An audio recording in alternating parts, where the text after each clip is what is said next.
Filmmaking or film production is the process by which a motion picture is produced. Filmmaking involves a number of complex and discrete stages, beginning with an initial story, idea, or commission. Production then continues through screenwriting, casting, pre-production, shooting, sound recording, post-production, and screening the finished product before an audience, which may result in a film release and exhibition. The process is nonlinear, in that the filmmaker typically shoots the script out of sequence, repeats shots as needed, and puts them together through editing later. Filmmaking occurs in a variety of economic, social, and political contexts around the world, and uses a variety of technologies and cinematic techniques to make theatrical films, episodic films for television and streaming platforms, music videos, and promotional and educational films. Although filmmaking originally involved the use of film, most film productions are now digital. Today, filmmaking refers to the process of crafting an audiovisual story commercially for distribution or broadcast. Production stages. Film production consists of 5 major stages. Development, ideas for the film are created, rights to existing intellectual properties are purchased, etc., and the screenplay is written. Financing for the project is sought and obtained. Pre-production, arrangements and preparations are made for the shoot, such as hiring cast and film crew, selecting locations, and constructing sets. Production, the raw footage and other elements of the film are recorded during the film shoot, including principal photography. Post-production, the images, sound, and visual effects of the recorded film are edited and combined into a finished product. Distribution, the completed film is distributed, marketed, and screened in cinemas and released on home video to be viewed at home. Development. The development stage contains both general and specific components. Each film studio has a yearly retreat where their top creative executives meet and interact on a variety of areas and topics they wish to explore through collaborations with producers and screenwriters, and then ultimately, directors, actors, and actresses. They choose trending topics from the media and real life, as well as many other sources, to determine their yearly agenda. For example, in a year when action is popular, they may wish to explore that topic in one or more movies.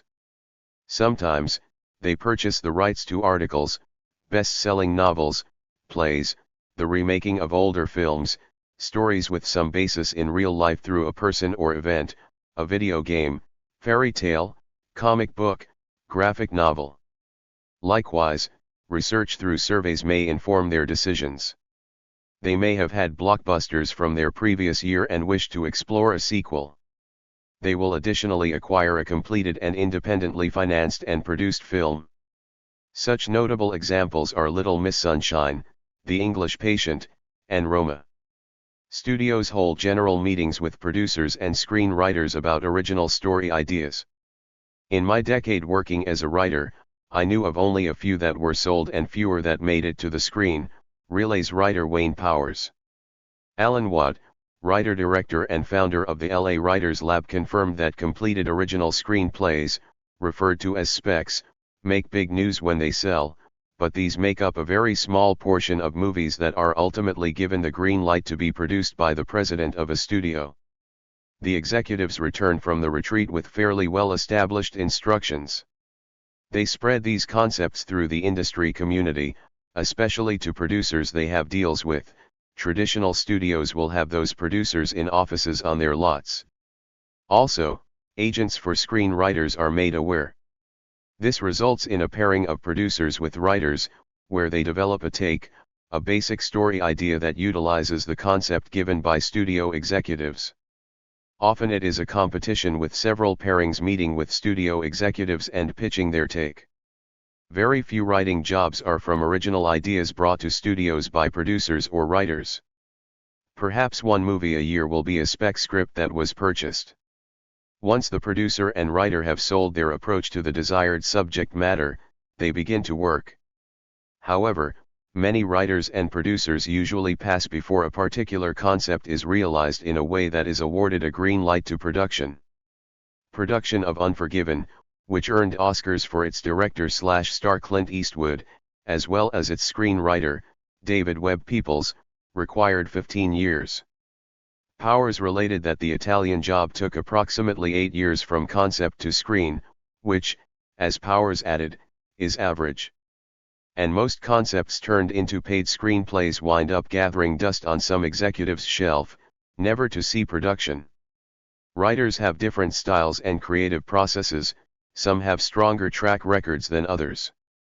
Because of this, how the development process proceeds from there and how much detail a writer returns to the studio to divulge before beginning writing can vary greatly.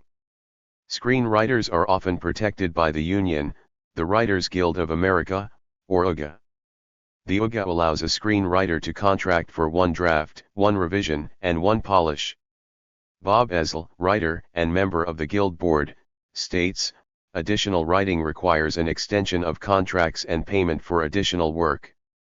They are paid 80% of their fee after the first draft. Preliminary discussions are minimal with studio executives but might be quite detailed with the producer. Next, a screenwriter writes a screenplay over a period of several months, or however long it takes. Deadlines are in their contracts but there is no pressure to adhere to them. Again, every writer's process and speed vary. The screenwriter may rewrite the script several times to improve dramatization, clarity, structure, characters, dialogue, and overall style. Script coverage, a freelance job held by recent university graduates, does not feed scripts into the system that are ready for production nor already produced. Coverage is a way for young screenwriters to be read and their ideas might make their way up to an executive or famous producer and result in meet and greets where relations with up-and-comers can be formed. But it has not historically yielded ideas studios pursue into production. The studio is the film distributor who at an early stage attempts to choose a slate of concepts that are likely to have market appeal and find potential financial success. Hollywood distributors consider factors such as the film genre, the target audience and assumed audience, the historical success of similar films, the actors who might appear in the film, and potential directors. All these factors imply a certain appeal of the film to a possible audience. Not all films make a profit from the theatrical release alone, however, the studio mainly targets the opening weekend and the second weekend to make most domestic profits. Occasionally, a film called a word-of-mouth film does not market strongly but its success spreads by word of mouth. It slowly gains its audience. These are special circumstances and these films may remain in theaters for 5 months while a typical film run is closer to 5 weekends. Further earnings result from pay television purchases, foreign market purchases and DVD sales to establish worldwide distribution gross of a film. Once a screenplay is greenlit, directors and actors are attached and the film proceeds into the pre-production stage, although sometimes development and pre-production stages will overlap. Projects which fail to obtain a green light may have protracted difficulties in making the transition to pre-production and enter a phase referred to as development hell for extended period of time or until developmental turnaround. Analogous to almost any business venture, financing of a film project deals with the study of filmmaking as the management and procurement of investments. It includes the dynamics of assets that are required to fund the filmmaking and liabilities incurred during the filmmaking over the time period from early development through the management of profits and losses after distribution under conditions of different degrees of uncertainty and risk.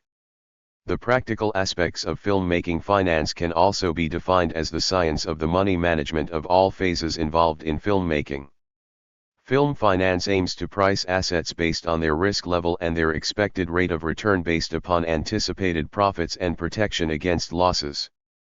In pre-production, every step of actually creating the film is carefully designed and planned. This is the phase where one would narrow down all the options of the production. It is where all the planning takes place before the camera rolls and sets the overall vision of the project. The production company is created and a production office established.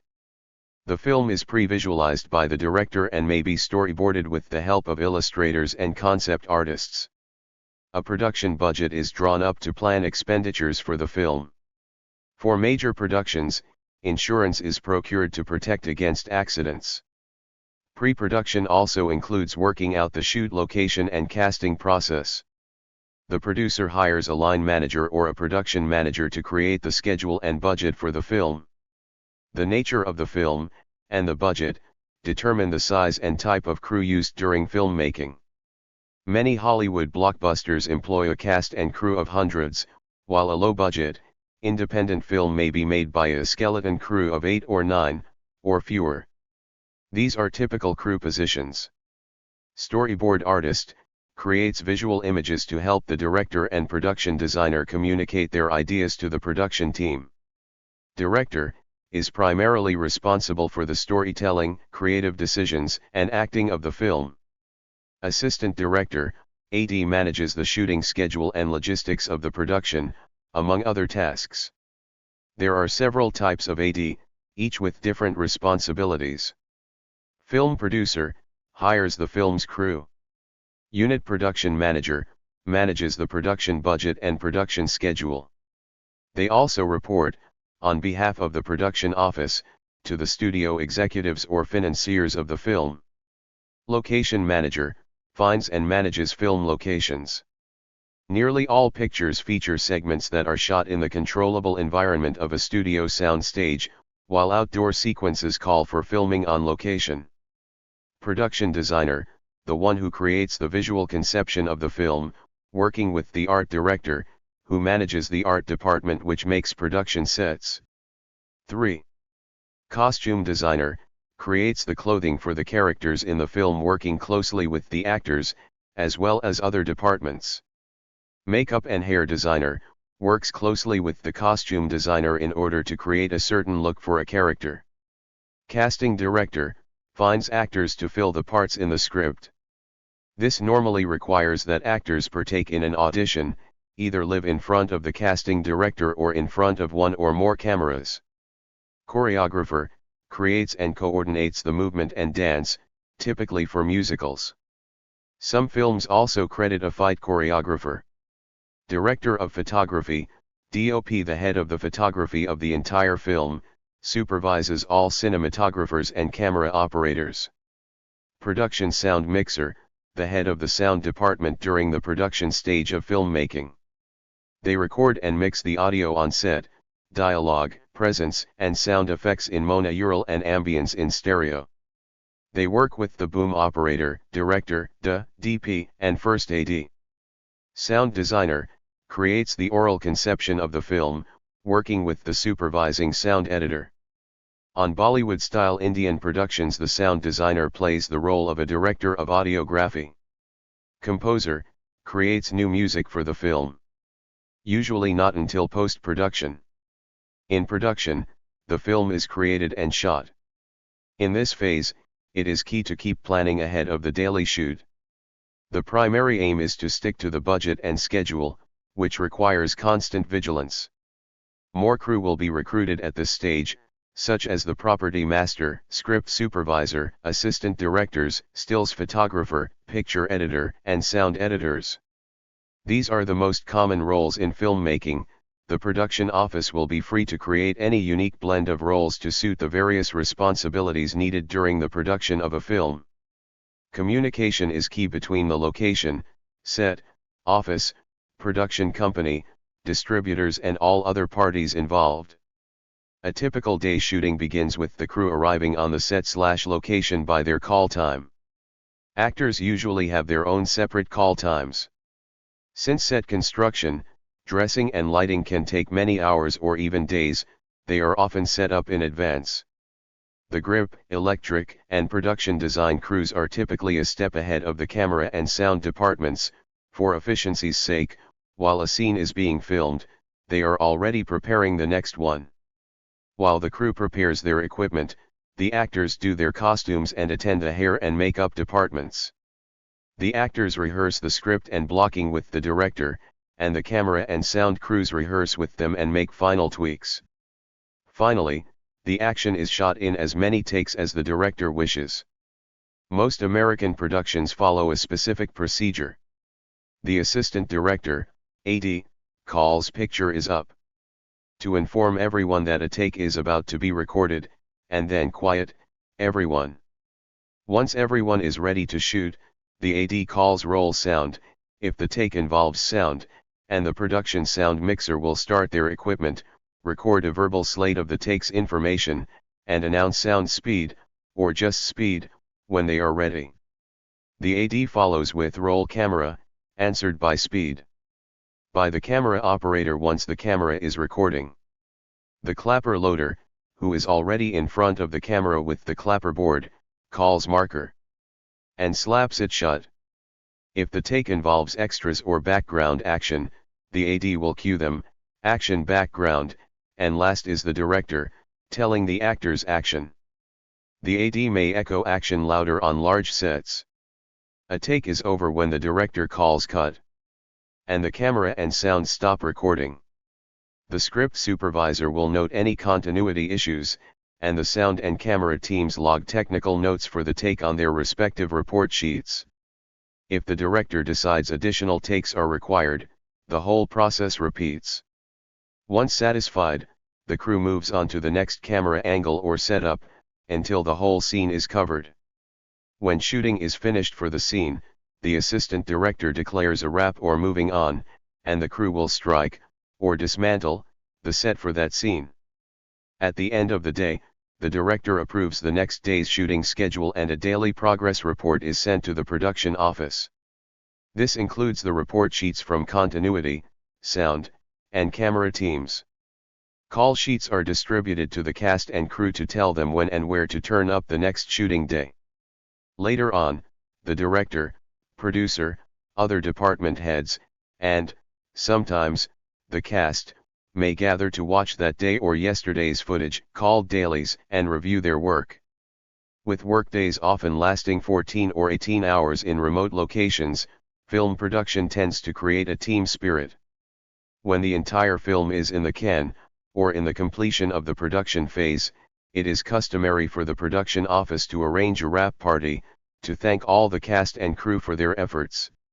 For the production phase on live-action films, synchronizing work schedules of key cast and crew members is very important.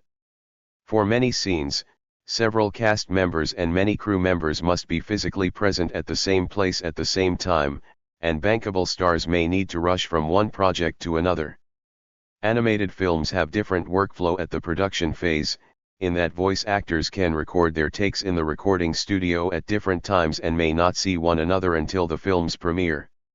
Animated films also have different crew, since most physical live-action tasks are either unnecessary or are simulated by various types of animators. Post-production stage is usually thought of as starting when principal photography ends, but they may overlap. The bulk of post-production consists of the film editor reviewing the footage with the director and assembling the film out of selected takes. The production sound, dialogue, is also edited. Music tracks and songs are composed and recorded if a film is intended to have a score, sound effects are designed and recorded. Any computer-generated visual effects are digitally added by an artist. Finally, all sound elements are mixed down into stems, which are synchronized to the images on the screen, and the film is fully completed, locked. Distribution is the last stage, where the film is released in movie theaters or, occasionally, directly to consumer media, VHS, VCD, DVD, Blu-ray, or direct download from a digital media provider. The film is duplicated as required, either onto film or hard disk drives, and distributed in cinemas for exhibition, screening. Press kits, posters, and other advertising materials are published, and the film is advertised and promoted.